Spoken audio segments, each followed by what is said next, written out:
إن الحمد لله نحمده ونستعينه ونستغفره ونعوذ بالله من شرور أنفسنا ومن سيئات أعمالنا من يهده الله فلا مضل له ومن يضلل فلا هادي له أشهد أن لا إله إلا الله وحده لا شريك له وأشهد أن محمدا عبده ورسوله أما بعد أعوذ بالله من الشيطان الرجيم بسم الله الرحمن الرحيم قل هو الله أحد الله الصمد لم يلد ولم يولد ولم يكن له كفوا أحد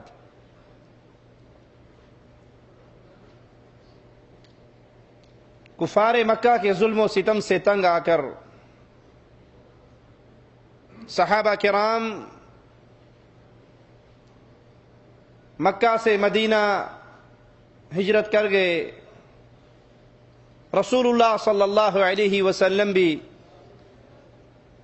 مکہ کو چھوڑ دیتے ہیں، مدینہ میں تشریف لے آتے ہیں، لیکن کفار مکہ مسلمانوں کو مدینے پہنچنے کے باوجود آرام سے نہیں بیٹھنے دیتے، مسلمانوں کے خلاف سازشوں کا جال بنتے رہتے ہیں۔ قریش اہل مکہ کو خط لکھتے ہیں کہ محمد صلی اللہ علیہ وسلم تمہارے پاس آئے ہیں، تم ان کے ساتھ جنگ کرو اور ان کو مدینہ سے نکال دو۔ رسول کریم صلی اللہ علیہ وسلم کو مشرکین کی اس خط کی خبر ہوتی ہے۔ آپ ان بھڑکے ہوئے لوگوں کے پاس جاتے ہیں، ان کو نصیحت کرتے ہیں۔ کفار مکہ کی لگائی ہوئی یہ آگ محمد کریم صلی اللہ علیہ وسلم کی وعد و نصیحت کے بعد ٹھنڈی پڑ جاتی ہے، لیکن کفار مکہ اپنی حرکتوں سے باز نہیں آتے اور مدینہ میں مسلمان خطرات میں گھر جاتے ہیں۔ حالت یہاں تک آ پہنچتی ہے کہ مسلمان اپنے ہتھیاروں کے ساتھ لیس ہو کر تیاری کی حالت میں رہتے ہیں، سوتے ہوئے بھی ہتھیاروں کو اپنے ساتھ رکھتے ہیں۔ رسول اللہ صلی اللہ علیہ وسلم کے پہرے کا اہتمام کیا جاتا ہے، یہاں تک کہ اللہ مسلمانوں کو جہاد کرنے کی اجازت دے دیتا ہے۔ مسلمانوں کو اجازت مل جاتی ہے کہ وہ قوم جو تم پر ظلم کرتی تھی، تو مالک کی طرف سے حکم آتا تھا اپنے ہاتھوں کو روکے رکھو، اب تمہیں اجازت ہے کہ اگر تمہارے ساتھ وہ چھیڑ چھاڑ کرے تو تم ان کے خلاف جہاد کرو۔ 17 رمضان سن 2 ہجری میں مسلمانوں اور کفار مکہ کے درمیان فیصلہ کن معرکہ برپا ہوتا ہے، اسے غزوہ بدر کے نام سے جانا جاتا ہے۔ رسول اللہ صلی اللہ علیہ وسلم اپنے کچھ صحابہ کے ساتھ ایک قافلے کو روکنے کے لیے نکلتے ہیں، جو قافلہ بچ نکلتا ہے اور شام پہنچ جاتا ہے۔ امام الانبیاء امام کائنات محمد کریم صلی اللہ علیہ وسلم 2 آدمیوں کو اس قافلے کی خبر لینے کے لیے شام روانہ کرتے ہیں۔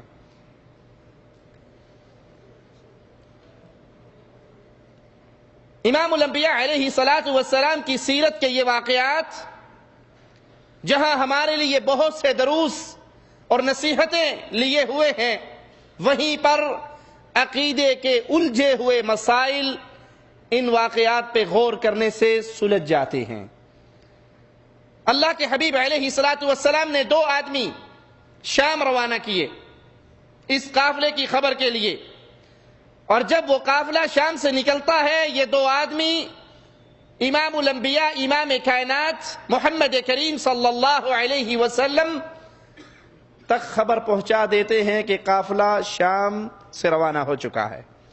اور سوچئے جن بھائیوں کا یہ عقیدہ ہے غلط فہمی کی بنیاد پر، لا علمی کی بنیاد پر، بے عقلی کی بنیاد پر، کہ رسول کریم صلی اللہ علیہ وسلم حاضر نادر ہیں، ہر وقت ہر جگہ موجود ہیں، اگر امام الانبیاء علیہ السلام حاضر ناظر ہیں تو شام کے قافلے کی خبر لینے کے لیے 2 آدمیوں کو کیوں بھیج رہے؟ ہمارا مقصود کسی مسلمان کلمہ گو انسان کو چڑھانا نہیں ہے، طنز کرنا نہیں ہے، چھیڑ چھاڑ کرنا نہیں ہے. مقصود تو یہ ہے لوگوں، جس نبی کا نام کلمے میں لیتے ہو، جس نبی کا نام آذان میں لیتے ہو، جس نبی پہ درود نماز میں پڑھتے ہو، اس نبی کے دین پر اکٹھے ہو جاؤ. انتشار و افتراق، اختلاف و فرقہ بندی کے ان بتوں کو پاش پاش کر کے آؤ اس دین پہ اکٹھے ہو جائیں جو دین عرش والے رب نے مدینے والی سرکار محمد کریم پہ نازل فرمایا. یہ تو پیار کی دعوت ہے، یہ تو محبت کی دعوت ہے، یہ انتشار و اختلاف و لڑائی کی دعوت نہیں ہے، یہ فرقہ پرستی کی دعوت نہیں ہے. اگر آپ کا کنسپٹ وہ ہے جو دین اسلام سے ٹکرائے، جو محمد کریم سے ٹکرائے، تو اپنے تصور کو چھوڑ کر اس عقیدے پہ آ جاؤ جس عقیدے پر بلال کے آقا محمد الرسول اللہ تھے صلی اللہ علیہ وسلم. اگر میں آپ سے یہ کہوں کہ آپ کے بزرگوں کی بات میری بات سے ٹکرا رہی ہے، چھوڑ دو، آپ کے بزرگوں کی بات میرے بزرگوں کی باتوں سے ٹکرا رہی ہے تو اپنے کو چھوڑ دو، تو آپ کہہ سکتے ہیں کہ آپ نے فرقہ پرستی کی بات کی ہے، آپ نے اختلافات کو ہوا دی ہے، آپ نے جذبات کو مجروح کیا ہے. ہم تو درد کے ساتھ آپ کو بلاتے ہیں، لوگوں آپ کے بزرگوں کی بھی عزت ہے، ہمارے بزرگوں کی بھی عزت ہے، لیکن سب سے بڑی عزتوں والے مخلوق میں محمد الرسول اللہ ہے صلی اللہ علیہ وسلم. ہر کسی کی بات، امام مالک رحمہ اللہ اعلان کیا کرتے تھے، ہر کسی کی بات کو قبول بھی کیا جا سکتا ہے، رد بھی کیا جا سکتا ہے، سوائے جو یہ قبر میں محمد رسول اللہ سو رہے ہیں، ان کی کوئی بات رد نہیں کی جا سکتی، ہر بات کو قبول کیا جائے گا. تو ہم آپ کو دعوت دیتے ہیں، اپنے عقائد، اپنے اعتقادات ان کو لائیے، پیش کریں. محمد الرسول اللہ صلی اللہ علیہ وسلم کی سیرت پہ، زندگی پہ، عقائد پہ، اعمال پہ جس چیز کا ثبوت محمد کریم سے ملتا جائے اس کو تسلیم کرتے جائیں، اور جس چیز کا ثبوت محمد کریم سے نہ ملے، وہ آپ کے بڑوں کا ہو، وہ ہمارے بڑوں کا ہو، وہ کسی کے بڑوں کا ہو، انہیں کہہ دو بڑوں کے بڑے محمد الرسول اللہ کی بات سے یہ بات ٹکرا رہی ہے. ہر بندے سے جنگ کی جا سکتی ہے، محمد کریم کی بات کو ٹھوکر نہیں ماری جا سکتی. آپ کا عقیدہ ہے، کوئی حرج نہیں، آپ کا عقیدہ ہے، رکھیے، لیکن غور تو کیجئے، یہ غزوہ بدر، یہ سفر ہجرت ہمیں درس کیا دے رہا ہے؟ اگر یہ بات سچی ہے کہ محمد کریم صلی اللہ علیہ وسلم حاضر ناظر ہے، تو 2 آدمیوں کو مصطفیٰ نے شام کیوں بھیجا؟ دوسرا عقیدہ، جی آپ کہاں مانتے ہیں؟ رسول اللہ صلی اللہ علیہ وسلم کو ما کان وما یکون، جو ہو گیا، جو ہونا ہے، جو ہو گیا اور جو ہونا ہے، سب کی خبر تھی، عالم الغیب تھے.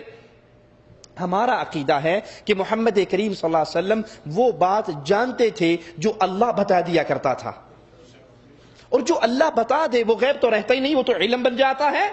جو اللہ وحی کرتا تھا وہ مصطفیٰ اپنے صحابہ کو بتا دیا کرتے تھے. قرآن کی آیات کی صورت میں لکھا جاتا یا حدیث رسول کی صورت میں لکھا جاتا، وہ غیب کے پردوں میں نہ رہا، وہ تو علم ہے، وہ تو شریعت ہے. آپ کہتے ہیں کہ نہیں، محمد کریم کو ہر چیز کا علم تھا، ما کان وما یکون، جو ہو گیا، جو ہونا ہے، سب کا علم تھا. ہم کہتے ہیں ما کان وما یکون کا علم صرف اللہ کو ہے. اللہ چاہے اپنے نبی کو جتنا چاہے، جو چاہے، جب چاہے، جہاں چاہے عطا فرما دے، اور اللہ عطا نہ فرمائے تو مصطفیٰ علیہ السلام کو بھی خبر نہیں ہوتی. اور آپ نے بھی سنا اللہ کے نبی قافلہ روکنے کے لیے نکلے، لیکن قافلہ بچ نکلا. اگر نبی صلی اللہ علیہ وسلم کو علم غیب تھا تو آپ مخبری کرنے کے لیے 2 آدمیوں کو شام کیوں بھیج رہے تھے؟ اگر آپ حاضر ناظر تھے، 2 آدمیوں کو شام کیوں بھیجا تھا کہ جب قافلہ چلے تو ہمیں خبر کر دینا؟ یہ دلیل ہے کہ مصطفیٰ علیہ السلام حاضر ناظر یہ دلیل ہے کہ مصطفیٰ علیہ الصلوۃ والسلام کو ما کان وما یکون، جو ہو گیا جو ہونا ہے سب کی خبر نہیں تھی۔ وہ محتاج تھے اللہ کی وحی کے، وحی آ جاتی تھی مصطفیٰ بتا دیا کرتے تھے، وحی نہیں آتی تھی تو سامنے رکھا ہوا کھانا جس میں زہر ملا ہوا ہوتا، مصطفیٰ علیہ السلام کو اس کے زہر کی بھی خبر نہیں ہوا کرتی تھی۔ خبر ملتے ہی امام الانبیاء، امام کائنات محمد کریم صلی اللہ علیہ وسلم کم و بیش 313 اپنے ساتھیوں کو لے کر اس قافلے کو روکنے کے لیے نکلتے ہیں۔ سواروں میں 2 گھوڑے اور 70 اونٹ۔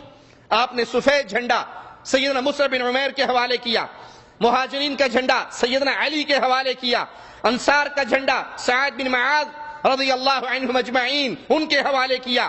اللہ کے رسول صلی اللہ علیہ وسلم مدینے سے بدر کے لیے نکلے۔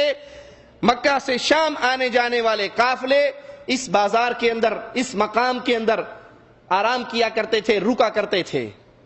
اللہ کے حبیب علیہ الصلوۃ والسلام بدر کے لیے روانہ ہوئے۔ کفار قریش کے اس قافلے کا سالار ابو سفیان، جو ابھی تک ایمان کی دولت سے محروم تھا لیکن بہت بڑا سردار تھا، بڑا جہاں دیدہ کمانڈر تھا، وہ اپنے اس قافلے کو لے کے نکلا۔ اس نے بھی اپنا جال بناوا، مخبری کا جال اس نے بھی بناوا، اور اس کو بھی خبر مل گئی کہ محمد رسول اللہ صلی اللہ علیہ وسلم اس قافلے کو روکنے کے لیے نکل چکے ہیں۔ وہ راستہ تبدیل کر کے دوسرے راستے سے، دوسرے روٹ سے مکہ پہنچ جاتا ہے، اور ایک خبر دینے والے کو اجرت پہ روانہ کرتا ہے، دوڑاتا ہے اہل مکہ کی طرف کہ تمہارا قافلہ ہو سکتا ہے مسلمان لوٹ لیں، اپنے قافلے کو بچانے کے لیے آ جاؤ۔ اور جس راستے سے ابو سفیان آ رہا تھا اس راستے کو چھوڑ دیتا ہے، راستہ کوئی اور اختیار کرتا ہے، راستہ کوئی اور اپناتا ہے۔ رک جائیے، اللہ نے عقل دی ہے، اور عقل بہت بڑی نعمت ہوا کرتی ہے، اس کو استعمال کیجئے۔ مان لیتے ہیں آپ کا دعویٰ کہ رسول اللہ صلی اللہ علیہ وسلم کو ما کان وما یکون کا خبر تھا، علم غیب تھا، تو اب سوال پیدا ہوتا ہے اللہ کے نبی صلی اللہ علیہ وسلم مدینے سے نکل کے مقام بدر پر آ کر، جہاں قافلے رکا کرتے ہیں وہاں آ کر اس قافلے کے انتظار میں رکے۔ اگر آپ عالم الغیب ہوتے تو آپ کو پہلے پتا ہوتا کہ ابو سفیان نے یہ راستہ چینج کر لینا ہے، یہ راستہ چھوڑ دینا ہے، وہ تو کسی اور راستے سے نکلے گا۔ اگر نبی کو علم غیب ہوتا تو اس راستے کی بھی خبر ہوتی جو ابو سفیان نے اختیار کرنا تھا، تو اللہ کے حبیب علیہ السلام کبھی بھی بدر کے مقام پہ قیام نہ فرماتے، بلکہ اس نئے راستے میں جا کر بیٹھتے جہاں سے ابو سفیان نے گزرنا تھا۔ اگر آپ کو علم غیب ہوتا تو آپ اس راستے پر آ کر کیوں بیٹھے جہاں عموماً شام سے آنے والے قافلے رکا کرتے تھے؟ بلکہ امام الانبیاء علیہ الصلوۃ والسلام کو خبر ہوتی کہ ابو سفیان کو جو ہی پتہ لگے گا ہمارے خروج کا، وہ راستہ چینج کر لے گا اور آپ آ کر وہاں پر بیٹھتے۔ ابو سفیان نے مکہ کے سرداروں کی طرف آدمی دوڑایا، مکہ کے بڑے بڑے سب سردار نکلے سوائے ابو لہب کے، باقی سب سردار اپنے قافلے کو بچانے کے لیے اور ان کی مدد کے لیے روانہ ہوئے۔ راستے میں ہی کفار مکہ کو ابو سفیان کا یہ پیغام مل گیا کہ میں قافلہ بچا کر خیریت